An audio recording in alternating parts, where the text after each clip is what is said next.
رائج کر رہے ہیں تو ان کو مار پیٹ کے ذریعے سے منکرات سے بچایا جا سکتا ہے. یہ مرحلے ہیں, ایک کے بعد دیگر انہی مرحلوں کے تحت ہم کو انجام دینا ہے. اب کچھ احادیث رہ گئی ہیں, میں بتاؤں ایک ایک مرحلے پر گفتگو بہت زیادہ طولانی ہے.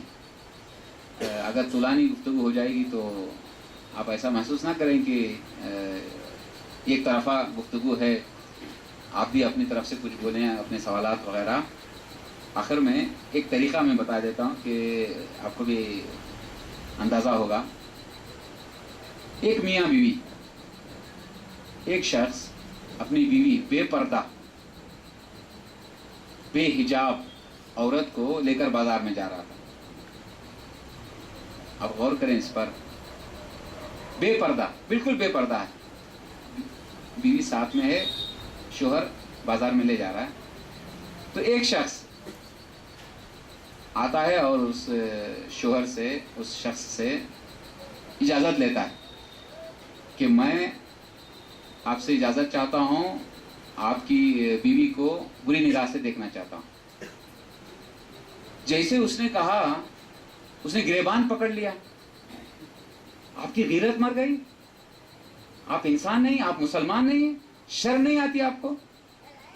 آپ میری بیوی کو جو ہے وہ غلط نگاہ سے دیکھ رہے ہیں, بری نگاہ سے دیکھ رہے ہیں, لذت کی نگاہ سے دیکھ رہے ہیں. تو بہت آرام کے لہجے میں, بہت ہی اطمینان کے ساتھ وہ نوجوان کہتا ہے کہ بھائی صاحب, میں نے آپ سے اجازت لے لی تو میں نے کیا برا کیا؟ بہت سارے لوگ بغیر اجازت کے دیکھ رہے ہیں, آپ کی پرمیشن کے بغیر دیکھ رہے ہیں, تو میں پرمیشن لے کے دیکھ رہا ہوں. وہ انڈائریکٹ میسج یہ دینا چاہ رہے تھے کہ تم جو اپنی بیوی کو بازار میں لا رہے ہو, خود گنہگار ہو رہے ہو, خود گنہگار ہو, اور دوسروں کے گناہوں کے اسباب مہیا کر رہے, دوسروں کو گناہوں میں مبتلا کر رہے, اس کے تم ذمہ دار. دیکھیں, بتانے کا ایک طریقہ ہوتا ہے, جہاں پر فکر انسان کی بدل جاتی, سوچ بدل جاتی ہے کہ معاشرے میں کس طرح سے لوگوں کو رہنا چاہیے. بہت ساری حدیثیں ہیں, 40 حدیثیں سے زیادہ.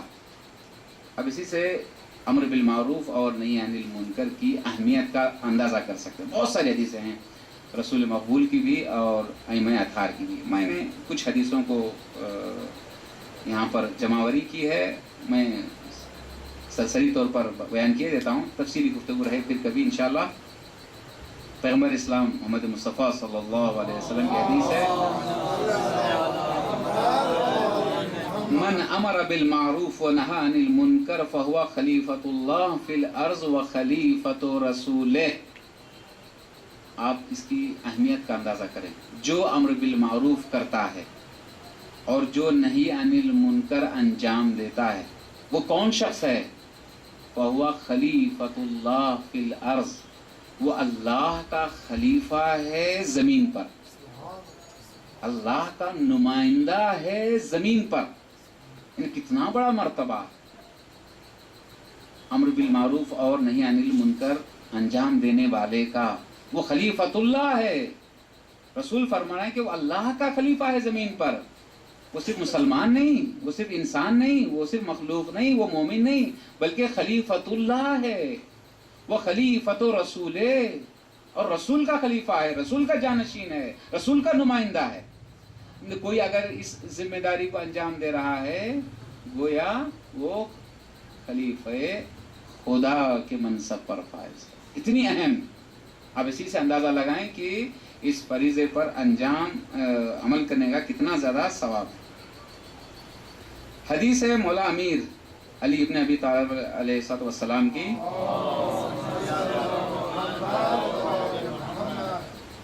وما اعمال البر كلها والجهاد في سبيل الله ان الامر بالمعروف والنهي عن المنکر الا كنفست في بحر لجی. مولا امیر فرماتے ہیں کہ جتنی نیکیاں ہیں, جتنے اعمال نیک ہیں, یہاں تک کہ راہ خدا میں جہاد, تمام اعمال نیک اس امر بالمعروف